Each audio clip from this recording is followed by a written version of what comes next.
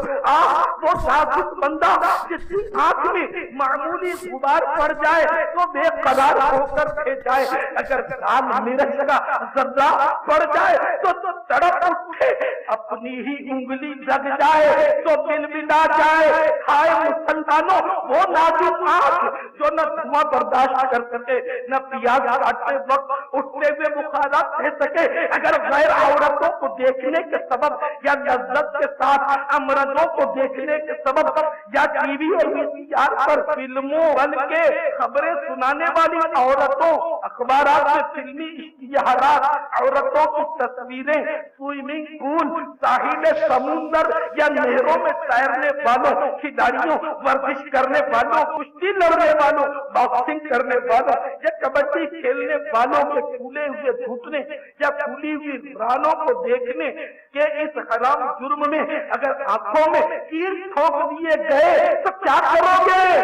Film دیکھے اور جو گانے سنے اس کی آنکھ کانوں میں ڈھکے، بینڈ بازوں سے تو کوسوں دور بھاگ، یہ کہیں دوزخ کی کھا جائے نہ آگ۔ مت بجاؤ بھائیو تم تالیاں، اس طرح کی چھوڑ دو نادانیاں، کر لے توبہ، رب کی رحمت ہے بڑی قبر میں ورنہ سزا ہوگی چڑی۔